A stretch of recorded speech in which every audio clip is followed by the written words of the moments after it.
What's up, Banana Bunch? You know what time it is. It's time for another episode of the Jungle Gyms podcast. I'm your host, Mark, and I'm so excited to deliver to you a very special Thanksgiving episode. Thanksgiving is this week.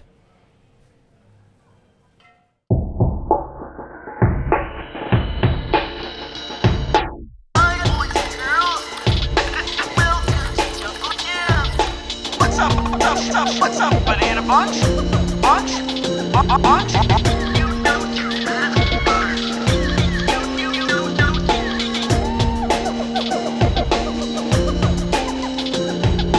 Welcome to the Jungle Gyms podcast.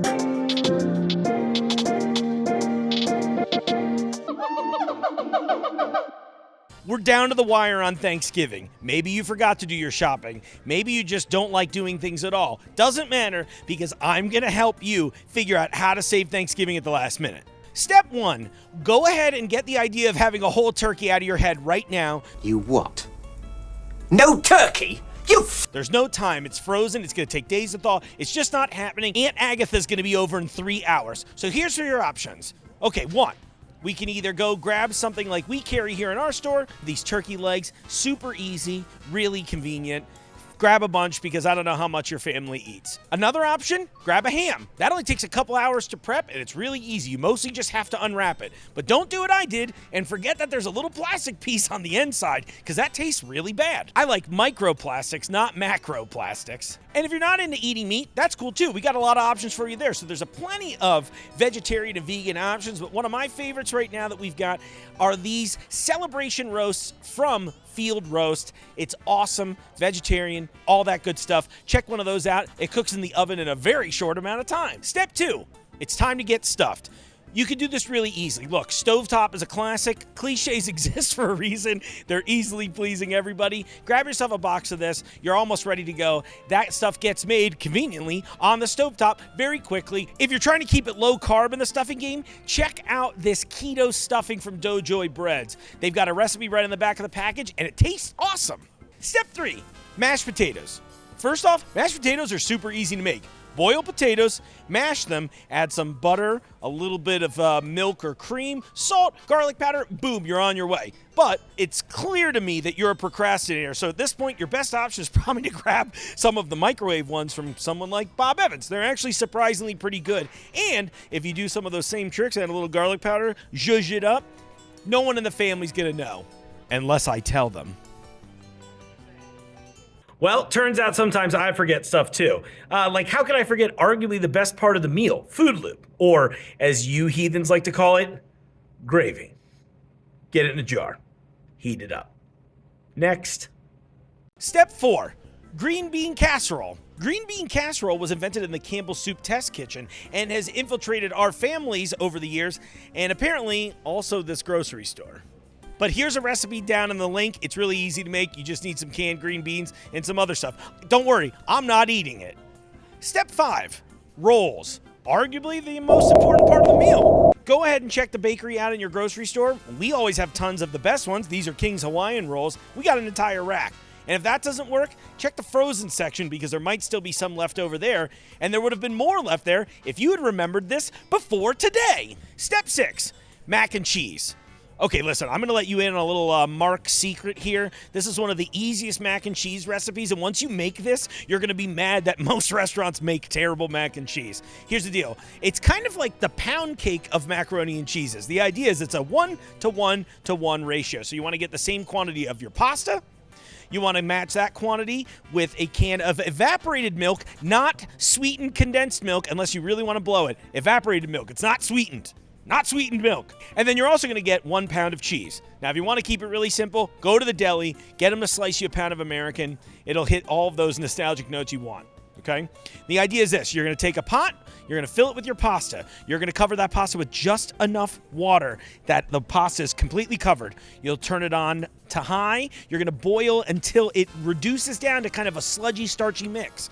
When it's sludgy and starchy, and you'll know it won't be quite done all the way, you're going to pour in all of that evaporated milk.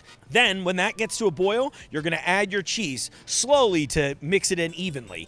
A pro tip on this one, do not use bagged shredded cheese. They put stuff like cornstarch in it so it doesn't all stick together, but that's gonna make your mac and cheese taste weird. Just spend the money on this one. You're already late. Last but not least, salt and pepper to taste. Step 7, cranberry sauce.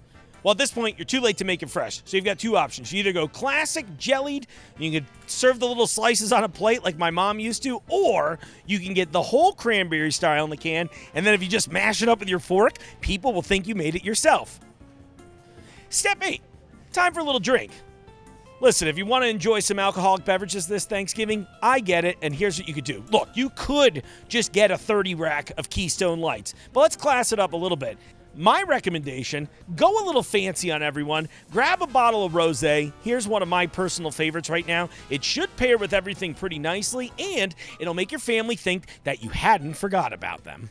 Step 9, it's pie time. This one's easy. Go to the frozen section. Go to the bakery. The bakery might have a couple left, but again, we're right before Thanksgiving. They probably don't, but you know who probably does? Sara Lee. Head over to the frozen section, grab yourself a pie, and make sure you read the directions very closely. I'm not going to have one of you turn into the Marie Callender meme that's been going around. Don't burn the pie. It's an easy thing to do. Keep the temp low. A few final pro tips. Don't forget stuff like this. You probably don't have enough pans ready. These are disposable, they're easy, and they're aluminum, so they're probably not as bad as plastic. Look, I get it. You have one bowl, spoon, and fork, and you've been eating cereal with a spatula for the last 3 weeks. So go out and get some paper plates. Maybe get some reusable cutlery. Come on now. People are coming over. And get some napkins. We're not going to let your cousin Mortimer wipe his hands on the drapes again this year. That was a nightmare. Do you know how much it costs to steam clean drapes? I actually don't. I'm asking you. And my final pro tip, maybe grab yourself a bouquet of flowers.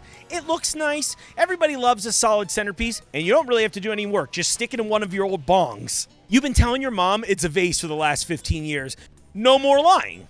Great, Thanksgiving is saved. Uncle Ferguson was none the wiser. So now it's time for you who prepared. We're going to make some keto stuffing with our friends Julie and Sarah from DohJoy Bread. For those of you out there trying to keep it a little low carb this season. Also, I'm going to be in a turkey costume.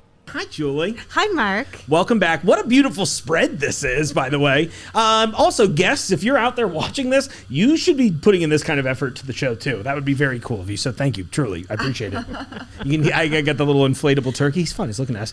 But I want to also welcome Sarah. Sarah, tell me what you do for DohJoy. I am the creative and Jane of all trades. I also do some deliveries and manage the social media and all kinds of stuff. We all do all the things. Yeah. I figured it's kind of the nice thing of it. That's independent business owning, right? You're just like, cool, what do you do? Everything, you know? Yeah.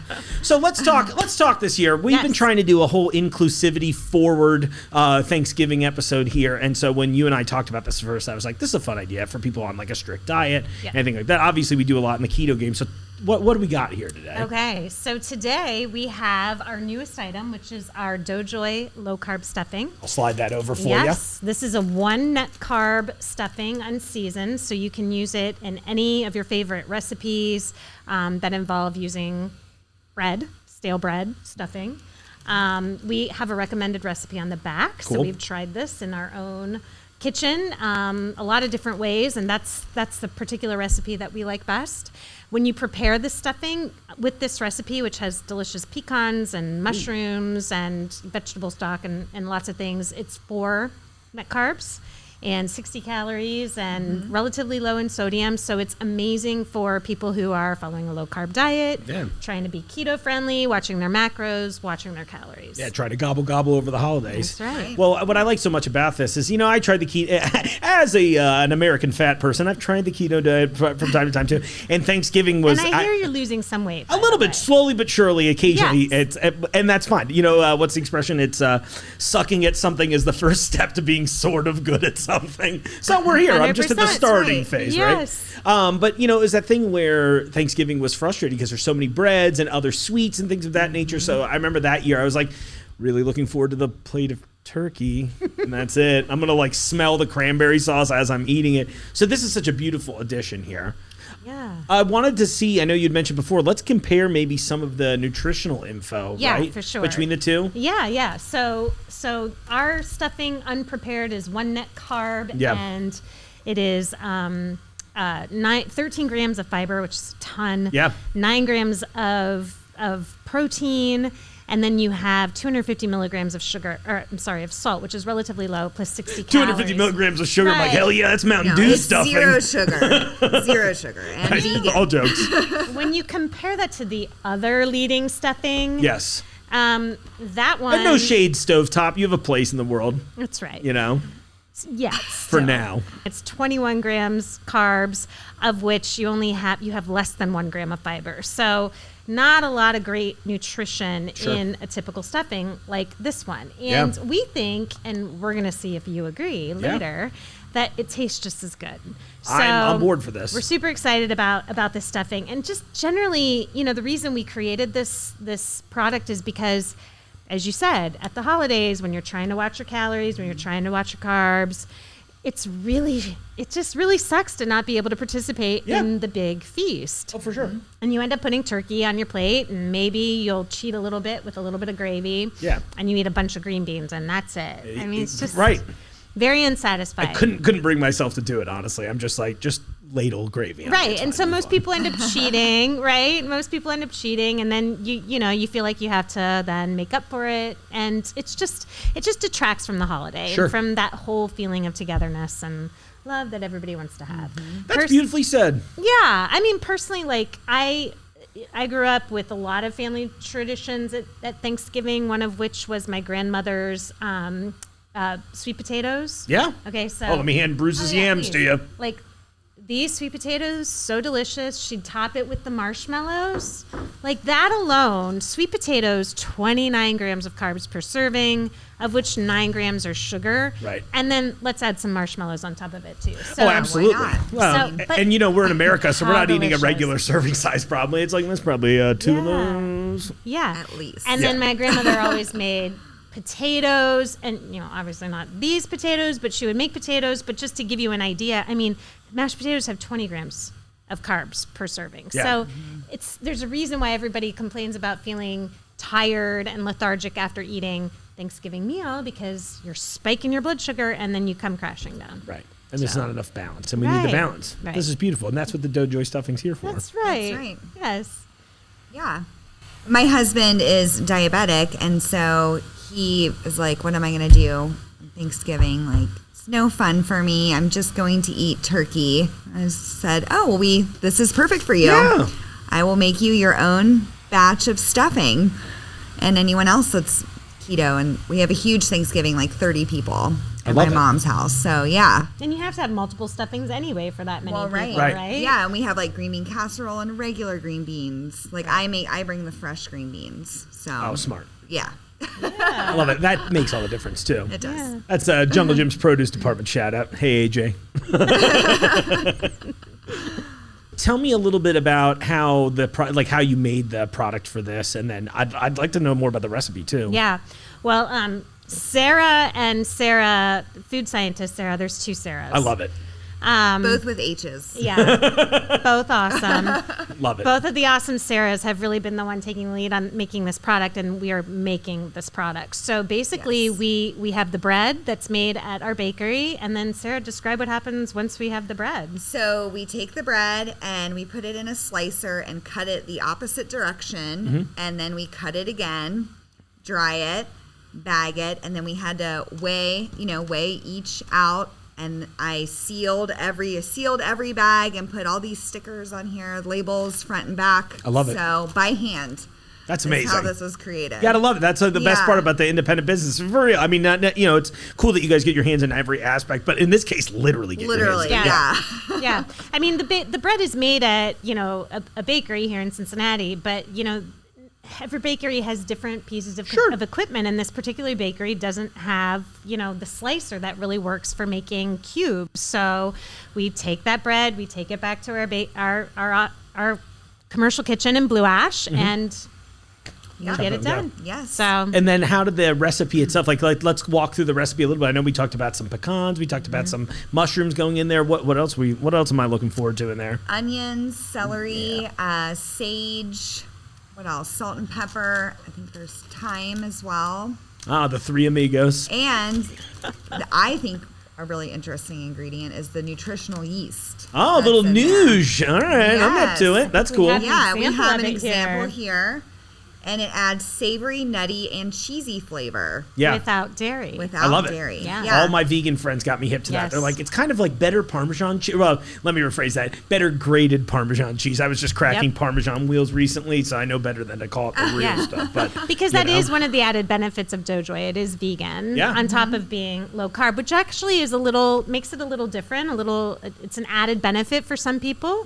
A lot of times when you're eating keto, you're going all in on the meat and the cheese, Yeah. and the dairy. But for a lot of people they're trying to be clean on both fronts. Sure, So why not? It works for them. that's amazing. I love it. That recipe Yeah. sounds good. Yeah. Yeah. it's So I delicious. also heard a rumor that you might be doing a little contest with other recipes related to this product. Am I crazy in saying that? Yeah, you are crazy, but not insane. Yeah, this turkey's starting to roast a little bit. Yeah, I didn't know there was this much chest hair allowed in it, but So Do on we the need to put a hairnet on that? probably if I'm cooking, yeah. Legally, it was like, can you just net my entire body? That's actually what the suit's for. I'm actually set up now.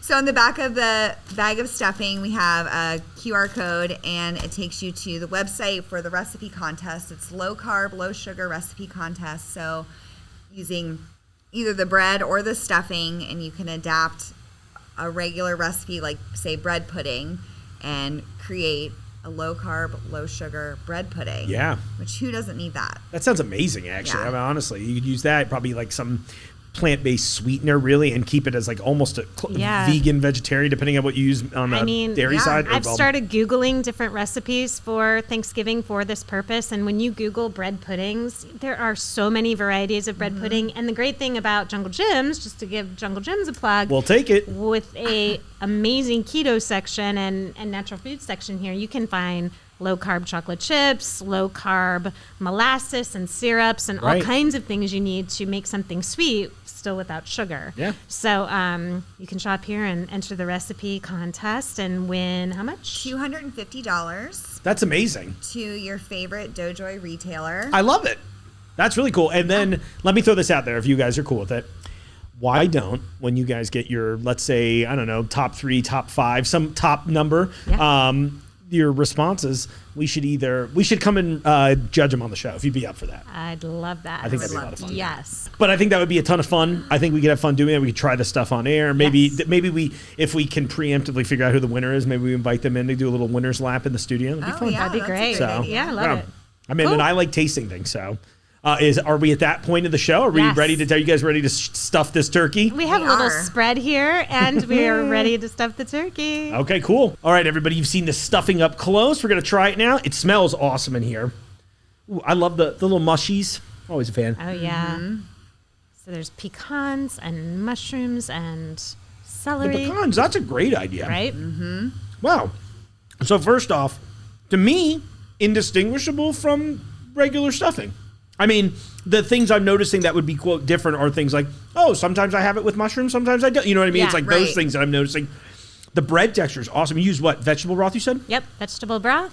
This is amazing. And the pecan, I'm sorry, what I was saying about the pecans is that adds a really fun texture that I wasn't expecting. Little crunch. Mm-hmm. Yep. Now I'm like, oh, I didn't know I wanted that in my stuffing because as I'm chewing my mouth open, but stuffing's always so one note in texture. You know, Yes. no matter what you put in it. Yeah, it's like bread goo. And I like this because it's like it still holds together. Well, actually, that's one of the interesting things about our bread and our stuffing. It actually absorbs less liquid Interesting. than typical stuffing. So when you make stuffing with our recipe, and this is indicated on the label, you just use a little less of your broth. That's awesome. And it'll a little goes a long way with this. I'm into it. This is my kind of preparation. Yeah. Well, I hear typically you stuff a turkey from the other side. Well, I did loosen up for you all today, so let's stuff this turkey. Check out the podcast every Wednesday on all major podcast platforms and YouTube so you can see stuff like this. All right, ladies, how do we stuff the turkey? DohJoy bread. Okay, here we go. Woo! Stuff. It's keto, so it's fine. Delicious? It is. Ah, wonderful. Now you have to bake me at 420 degrees for at least an hour. After basting, right? After Do basting. not forget the basting. I like to start my days with a good basting. Who doesn't? Well, that was fun. I've never been stuffed that way before. 2 ladies at once. Hey, all right, living the dream. All kidding aside, that was beautiful and delicious. Thank you so much for coming out. I really appreciate your time as always, Sarah. So nice to meet you. Nice to meet you too, Mark. And I'm looking forward to doing the contest together. Yes, absolutely. Yeah. We'll see what all of these creative people can do with our stuffing and our bread and turn it into something amazing. Sounds good to me. All right. With time for maybe a little dessert. Sure. How about some candy corn? Get the out of here. Coming up next, I had an opportunity to sit down with Ty of NAICCO, and NAICCO stands for the Native American Indian Center of Columbus, Ohio. You know me, I always like a little human interest angle on this, and I love learning about cultures, and I thought what a perfect time for us to dive into the Native American Indian culture, but on the Thanksgiving episode. So, meet Ty. Everyone out there watching right now, I'm sitting down with Ty from NAICCO. What does NAICCO stand for? NAICCO stands for the Native American Indian Center of Central Ohio. And we're a nonprofit. Our agency's been in existence since 1975, founded by a wonderful woman named Selma Walker. She was a member of the Ihontawan tribe, or the Yankton Sioux tribe in South Dakota. Okay. And then she was the first set of hands, so she was the founder. And then it would be passed on to her daughter and her husband, Mark and Carol Welsh. And then as of 2011, my wife and I, Masami Smith, and myself, Ty Smith, we're the third set of hands to sit in as management. So, so we take care of the Indian Center. We're in Columbus. We're on the south side. Our efforts basically, they speak to all corners of the state. We stand as really the only viable urban Indian center in the state. So, our efforts are wide, long, far, and, very tall at times, but the work is good. It's for the people, it's about the people. And so, it's been a good thing. That's beautiful. I love that you're doing that. And as I understand, as you mentioned that you are really the centralized hub for this in the state. Mm-hmm. As I understand, and please correct me if I'm wrong, there's a lot of different tribes in the area where I feel like in other states you have sort of for lack of a better term, like maybe a governing group that, or, a tribe that is specific, like, here in North Dakota, it's mostly this tribe, whatever. Right. But Ohio is a much bigger blend. Is that an accurate way of putting that? Absolutely. Absolutely. And, let me say this up front, and just kind of use this as a starting point. There's a whole spectrum of different topics that we could get into. Yeah. And, this is obviously important, and it's, we could sit here and unpack this one for the whole rest of this podcast, if we really wanted to, call in backup and everybody else, right. And bring in the experts even. But, in reality, and without getting too far into a history lesson here, one thing that can be said is the Native people that were originally here, the original inhabitants, the indigenous people of the Ohio area, were forcibly removed back in the 1840s. And so since that time, 100 plus years would pass before there would be a new emergence of Native people. And that's us. We're this new coming of Native people. And a lot of people come out here for a variety of reasons. One of the early reasons, I guess, a lot of people came out was back in like the 50s and 60s. And that was a time period called the Indian Relocation Era. And so these people were brought from different places off the reservations. And kind of like what you're saying, the infrastructure that you're speaking to is out west and what's better known as Indian country. Mm-hmm. Well, since that time period and fast forward to where we are today, there's been a lot of other reasons people have come out here, but again, primarily for opportunity. So it would be education, one falls in love, career, work, maybe other family members are out here, or there's just, there's something that draws them to this area. So today, and just while we've been at the helm during our time, we've seen easily in excess of over 100 different tribes come through our doors. Wow. Yeah, and to think about that sometimes it's just like, you kind of like, that's who we are. We're comprised of this really diverse makeup of an intertribal community. Well, as well, the other thing too, though, is that though it may sound like there's a whole bunch of us, in reality, we're 0.3% of the entire population in the state, and that equates to roughly about 25,000 people. So in some sense, there's a sense of invisibility, But, but moments like this, allow us to get our voice out there, and Please. share a little bit about ourselves, the good work that we're doing. A lot of everything, I should say, starts with the community and what they have to give and offer. And really, we've championed their voice. And there's projects that I could speak to, but in a nutshell, they have actually helped shape our mission, our vision, and they've given us the direction to where we are today. And I'll even say too, it is Native American Heritage Month, and like I said, there's a lot of things we could dive into, and each and every topic is probably well worth talking about. But for this, podcast, I definitely would like to shed light on, us in terms of, the work that we're doing, but more so the people that personify our mission work and what we're really about. Yeah. So. I love it. Well, yeah. I mean, tell me about the mission. Like, what are some exciting things that you've got in the works right now? See, I'm gonna flub too, and I'll edit that out. Yeah. Cut. Start to. Right. But no, tell me about some of the mission. Yeah. No, it's wow. And where to start sometimes, you really have to kind of stop for a minute and just and look at things. And, it's one of those things where you kind of stop and you look back and you see the path that you've been down and, where the tracks have brought you to today. And, we started out very humble.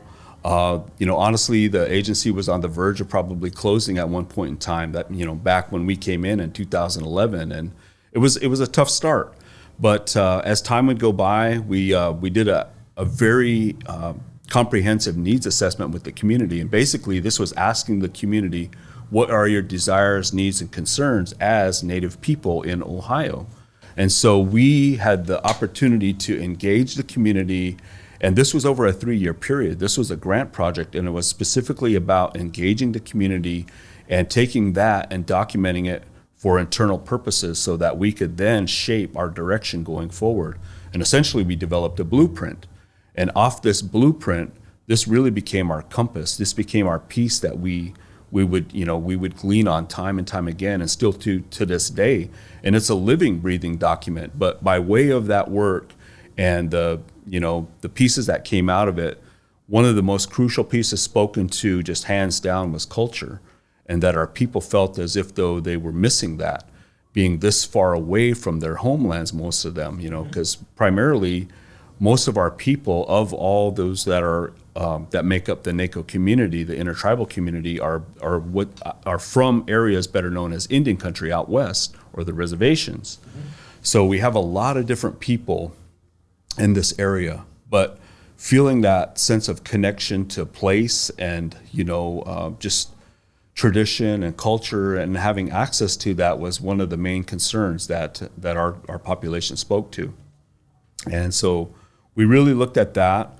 And then additionally, but right close running hand in hand with it, was community, a sense of belonging, togetherness, and that essentially that meaning, or the sense of being a tribe, right. A collective. And we really stopped and we looked at this, and once we completed that project, we really had to look at, well, how do we take this from actually planning something to actually doing something? So putting it into action was the next step. And so it was very awesome.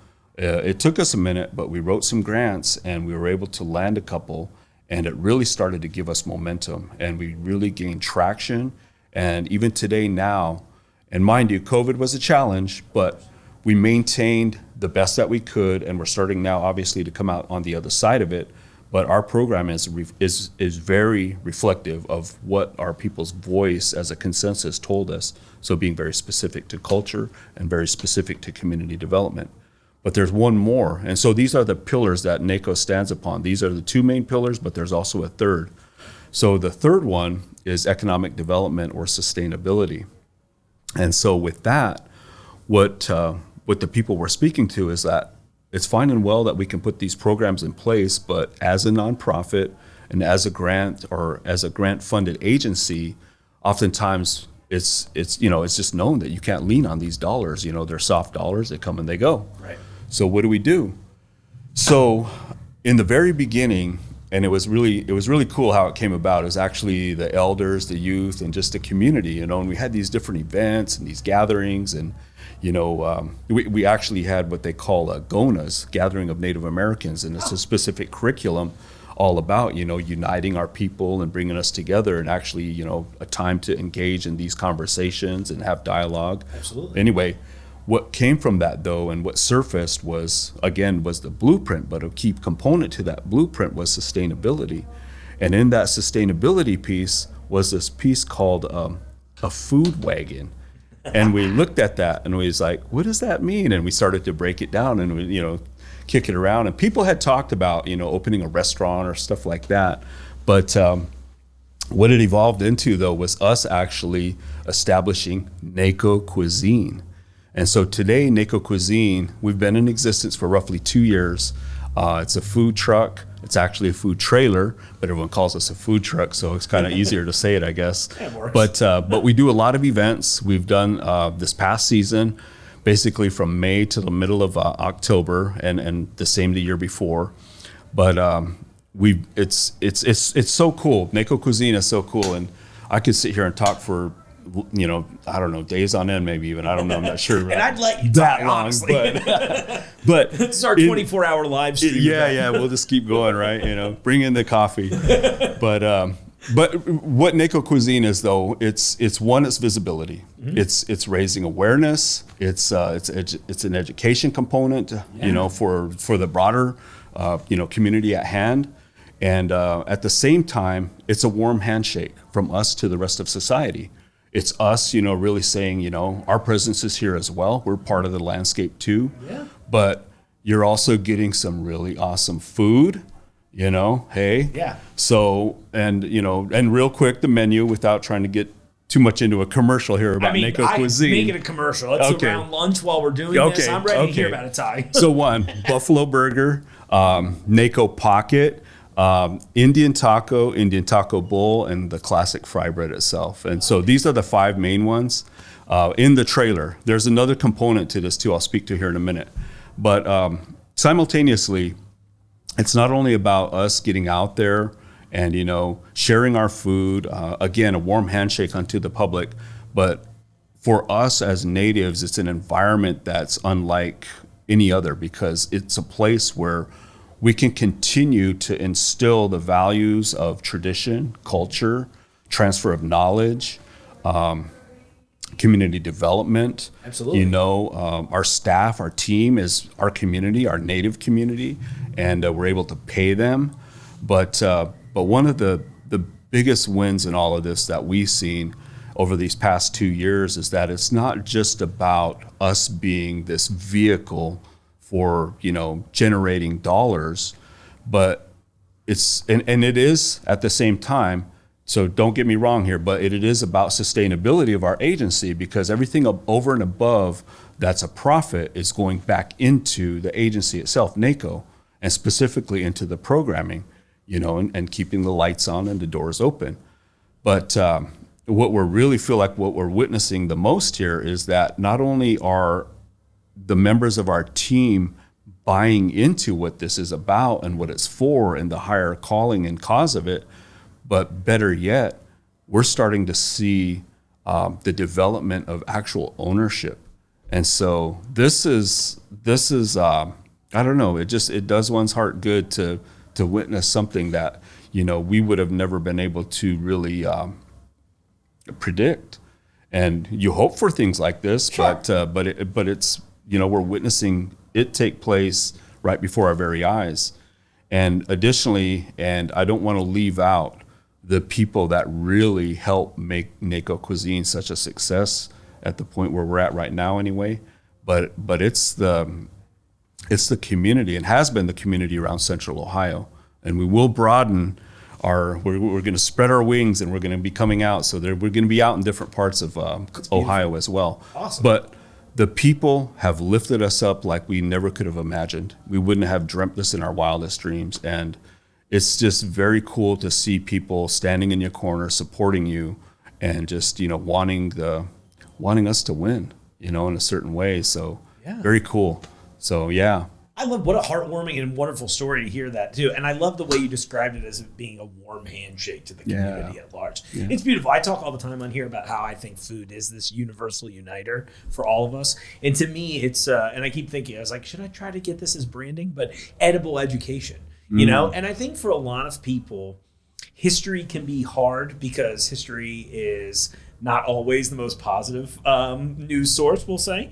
But I think this is an interesting way that I would assume a lot of people outside of your community are very interested to learn more. And to me, yeah, you want that warm handshake, right? You'd like somebody to kind of guide you in. And it's a fun, very easy way to get interested and invested in other cultures. And one of the reasons why I thought this made so much sense to have you come down and do this too, because I kind of feel that way about the Jungle Jim's brand as far as international cuisine in general, where you're like, Right. let's experience something that's different than your day to day. And we can meet people like yourself to come in and educate us on these things and try all kinds of cool stuff, you know? Right. I love to see you succeed. Look, I mean, I know we've joked a few times in lead up to this actual interview about bringing the truck in here. So I'll just tease the audience that this spring, hopefully we'll have a little event worked out. I honestly can't wait.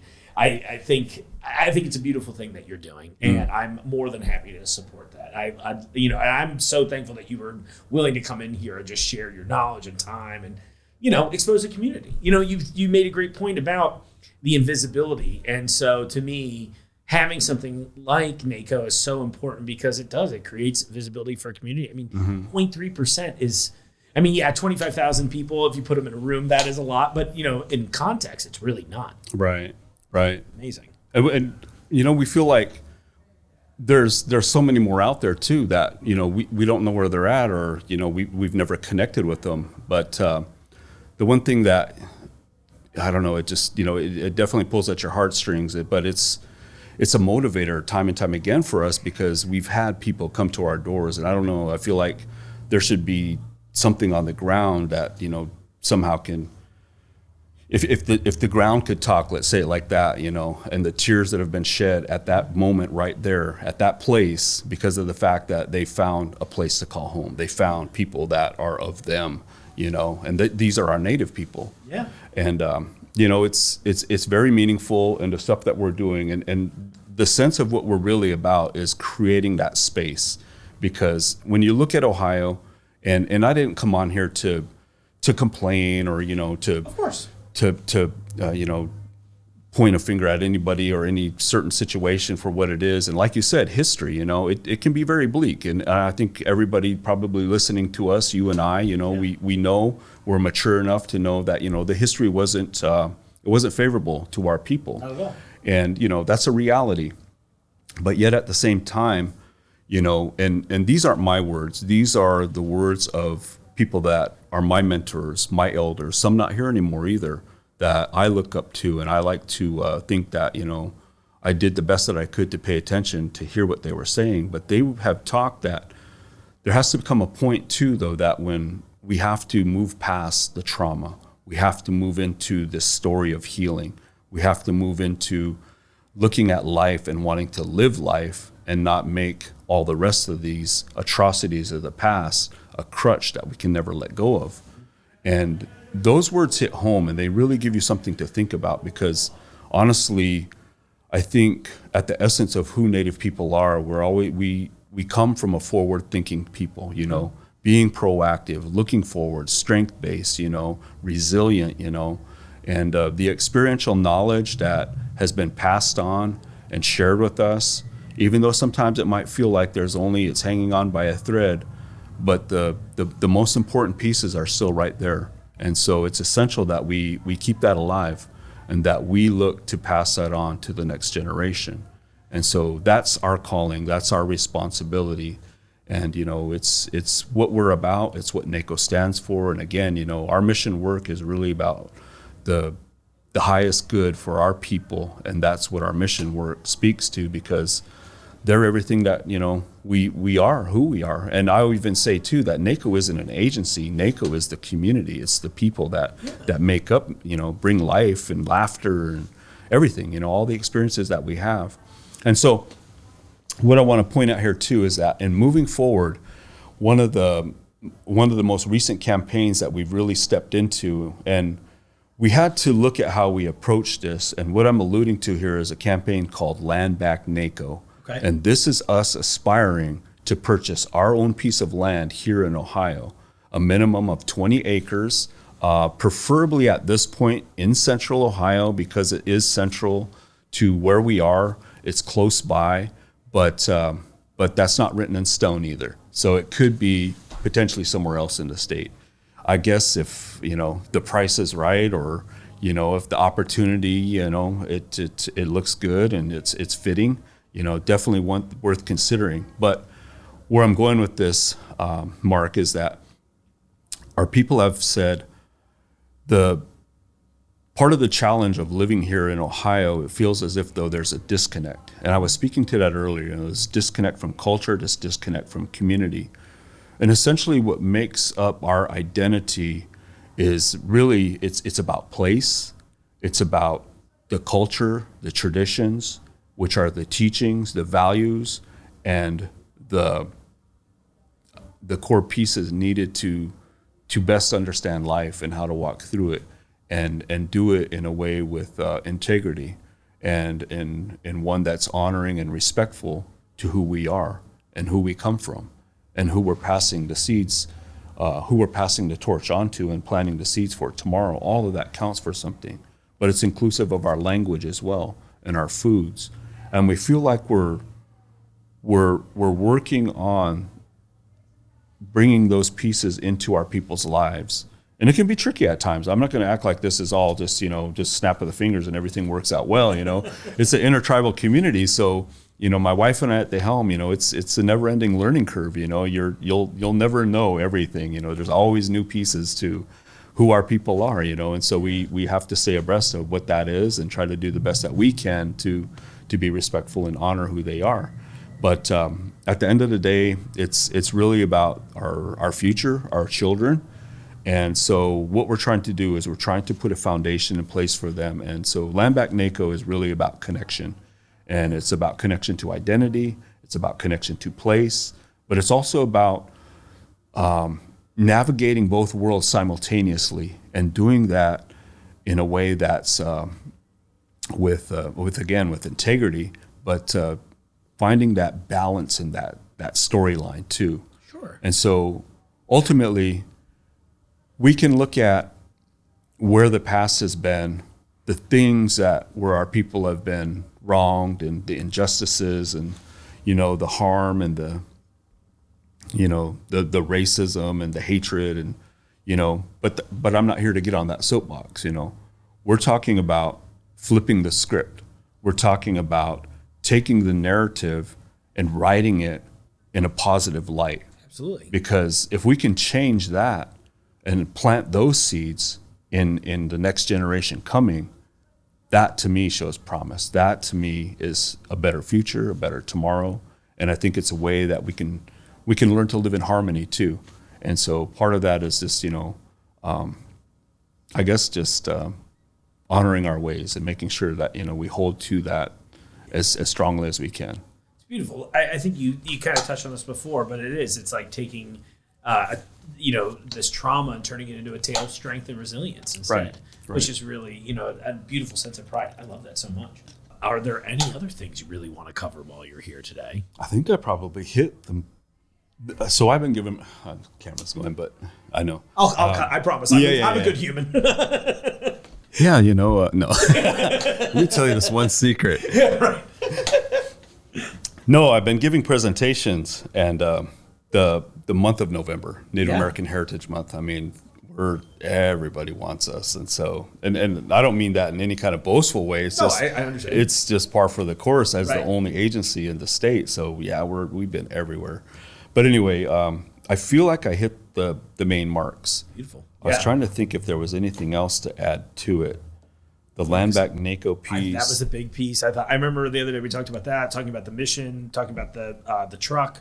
I mean, I think those are the three main pillars that we talked about the other day. But I mean, the floor is yours. So. Well, I think if I was going to add anything too, I'll go back into it here. So, if anybody wants to learn about what we're doing, visit our website. NAICCO.com. You can also find us on our social media platforms. We're on Facebook, Instagram. We're pretty active on there. We also have a Twitter account. Doesn't seem to get a lot of traffic. But you can learn more about Land Back NAICCO. Okay. You can also learn about NAICCO cuisine. And and I will mention too, I forgot to say this as well. So NAICCO cuisine it actually has two prongs to it. So the one is the actual trailer itself. Right. So we call that Native American street food, that which we serve from the trailer. But we also, and it's real interesting because one would think when you refer to the pandemic, you would never want to think that you could say, or one would imagine anyway, that you could say the pandemic was actually a blessing in disguise. But it actually was. And it taught us a new approach that we never thought about. And this was the touchless, the curbside pickup approach. Right. And so we began to kick around different ideas for a menu. And mind you, this happened when amid the pandemic, and it was during one of the respikes. And so it shut down the trailer, and we were kind of like, dead in the water. What do we do? Well, anyway, we came up with, and it was actually my wife really that kind of like with her genius was like, hey, we've done this before. We've served hundreds of people. Let's reconfigure this, look at it through a different lens. And then pretty quick it was, hey, we could build platters. And then I was like, yeah, we could build. And pretty soon we just start, and we gathered up some different people from the community. We start throwing down different ideas for dishes. Yeah. And ultimately it was a blend of where contemporary meets traditional recipes, and a mix and a match of both. And then pretty soon we started to pull it apart, and it's like looking at it even closer, and it's like, wait, that's the Southwest, or that's Navajo Nation, or these are Oklahoma tribes. And so we began to actually identify the platters as such. Oh, cool. And so, yeah, in 2021 and 2022, during the winter months from January to basically April, we offered those. And so that, again, is coming up. And we'll be giving our first announcements for the platters at the turn of the year, so at the beginning of January. But yeah, it's been super cool, and again, just instilling pride and bringing in the team and staying active, the ownership, the buy-in, all of that. Beautiful. So yeah, it's been pretty cool. So I love that. Wow. And I love feeling that you're genuinely excited and happy about that. It's a nice thing to feel in the room every so often. It's not so bro. You can tell a lot of people get stuck in the cycle, and they're like, yeah, it's this thing I do. But no, I think that's really, it's a beautiful mission. And I want to make sure I have it clear for the audio listeners too. It's NAICCO.com.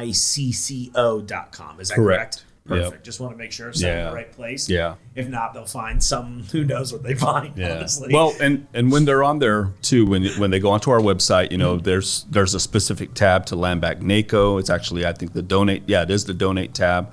But there's a lot of other pieces in there too. There's like a library of videos and just a lot of good information. The best that we can come up with. Mind you, we're basically a mom and pop operation, and two people can only go so far with the work that they can do in a day. But the community, the team that we have, the leadership, our board of trustees, and again, the community around us lifting us up, things have been pretty awesome, really. It's pretty cool. I love it. And I know it was a really busy month, but it's been really cool to get to know you. And I'm very, very thankful that you took the time to come down here and do this for us. So I'm looking forward to, hopefully, a lot of good partnerships in the future like this. So, Right on. Yeah, I can't wait to try what you're doing. And I'm happy to support too. So everyone, get out there, check out the website, learn a little bit, try a little bit, get involved with the community. And if you're someone out there looking for a sense of community and you're a part of this, you should reach out. I mean, you're always looking to meet people from other tribes and in the area looking for the sense of community, right? Mm-hmm. Yeah, come get involved. Come get involved, rather. I don't know how to speak anymore. They pay me to speak, and I blow it at the end. I'm leaving that in. That way, I'm fallible too. Well, Ty, all kidding aside, it's been an absolute pleasure. Seriously, thank you so much for being a part of this. I look forward to the future. Right on. Yeah. Thank you. Okay, everyone. Happy Thanksgiving if you're out there celebrating, or just happy eating with people that you mostly like this week. Hey, for those of you watching, stay tuned because we're going to be kicking off our Advent calendars here on the show soon. So we've got two. There's a cheese Advent calendar that we carry in the cheese store, and we've got one from Bon Maman, which is a French jelly company. As you're looking at this, there's photos on screen, but if you're listening to the audio-only version, well, you're just going to have to guess based on my high school French pronunciations of things. As always, thanks so much for watching the show. I appreciate it. And in the meantime, I'll see you out there in the aisles.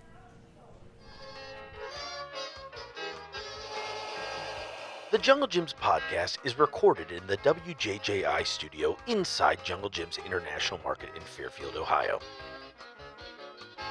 The Jungle Gyms podcast is produced and hosted by Mark Borison.